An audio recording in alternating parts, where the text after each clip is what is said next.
Hi there, Mouseketeers. Welcome to the Disneyland Beat, where we tap our toes to a Disneyland drum. And we always whistle while we work. A recent book by Amy Ratcliffe showing the concept art of Galaxy's Edge has revealed 3 different rides and attractions they considered bringing to the land, as well as a table service nightclub and a much more elaborate Savi's Workshop experience. The artwork is gorgeous and the ideas are very exciting. Come on into Batuu with us. Like, subscribe, and stick around. Disneyland is your land.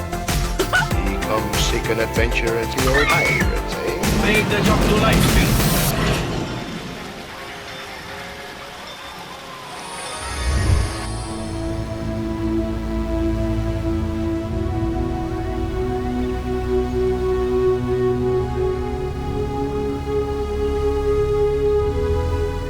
Of course, well before Imagineers commit ideas to steel and concrete, they go through a lot of conceptual and planning stages. The earliest is known as the blue sky stage, where the sky's the limit and anything is possible.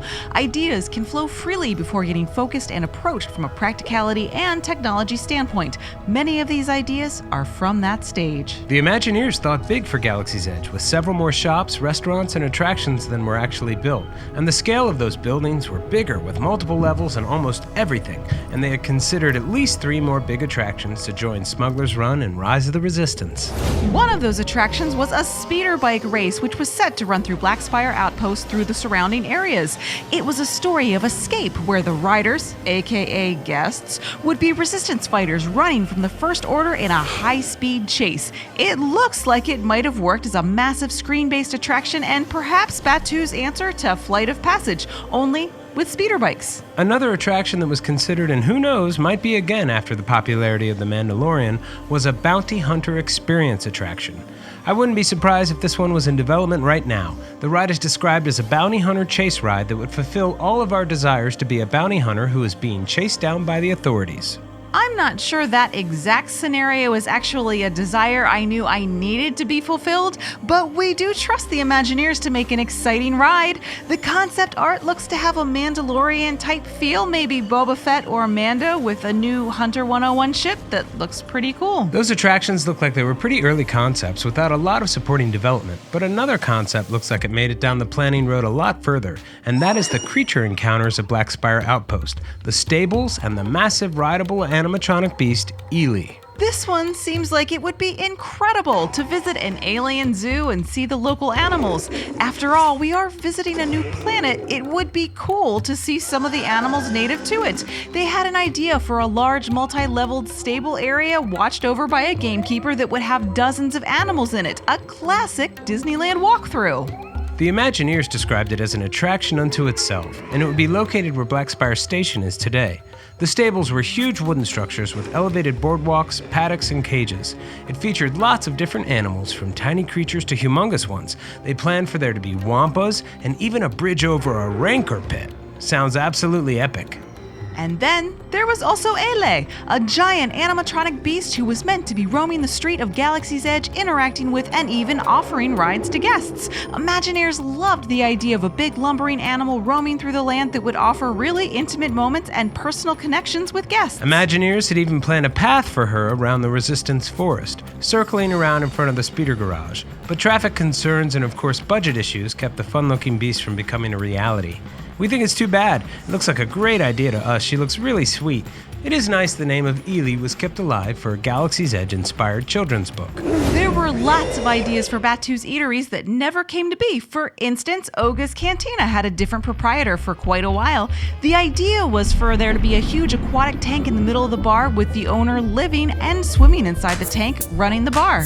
Imagineers experimented with several different aquatic creatures that could have been Oga, from a fish-looking creature to a Twi'lek-looking mermaid, and certainly those would have given the Batuu dive bar a different feeling.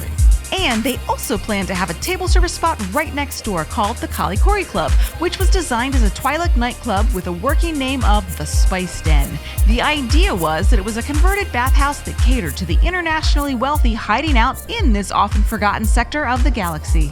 This was truly ambitious in scale, with a giant multi-level water tank running right down the middle of the entire building.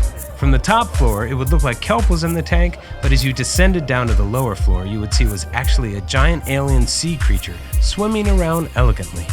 It was meant to have the feeling of a hidden club, a speakeasy.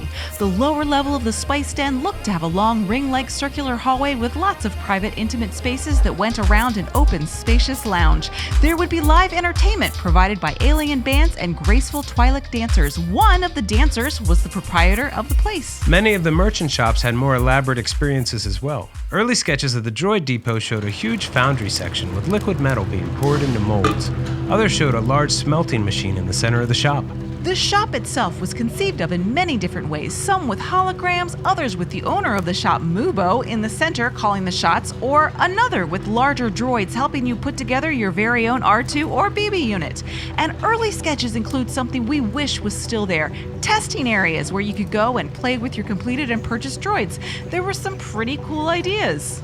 Savi's workshop was originally conceived to have a much more elaborate experience that sounded really mysterious and magical.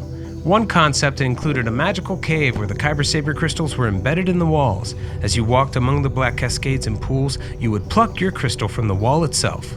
The Saber Room was also influenced by the Clone Wars and the scene with Huyang, the ancient droid on the Crucible that taught Jedis like Yoda and Mace Windu how to build their lightsabers. Concept art shows a scene where an animatronic Huyang would come out and talk to you about how to build your sabers, and that would have been pretty awesome. Overall, the book is a fascinating look into the conceptual art ideas and influences that led to the creation of Galaxy's Edge. It is a story of laboriously researched and detailed work where artists produce incredible option after option before closing in on the final product, juxtaposed with key watershed moments of frantic sketching, brainstorming, and lightning-quick decisions. The process is as formal, methodical, and precise as you would expect from a studio like Disney, while being equally as passionate, brilliant, flawed, and human. It's fun and almost bittersweet to look at what could have come to Galaxy's Edge, but without this research, we wouldn't have the vibrant and exciting layered land that we have today. It has wonderful attractions and experiences, and a rich backstory that has lots of potential for growth in the future. We highly recommend checking out The Art of Star Wars Galaxy's Edge by Amy Ratcliffe. It's one of the most in-depth coffee table books of concept art we've seen in a while. It really takes a deep dive, and it is put together beautifully. We hope you enjoyed this look at what could have been at Batuu. Thanks for joining us. We'll see you real soon, Mouseketeers. See you real soon.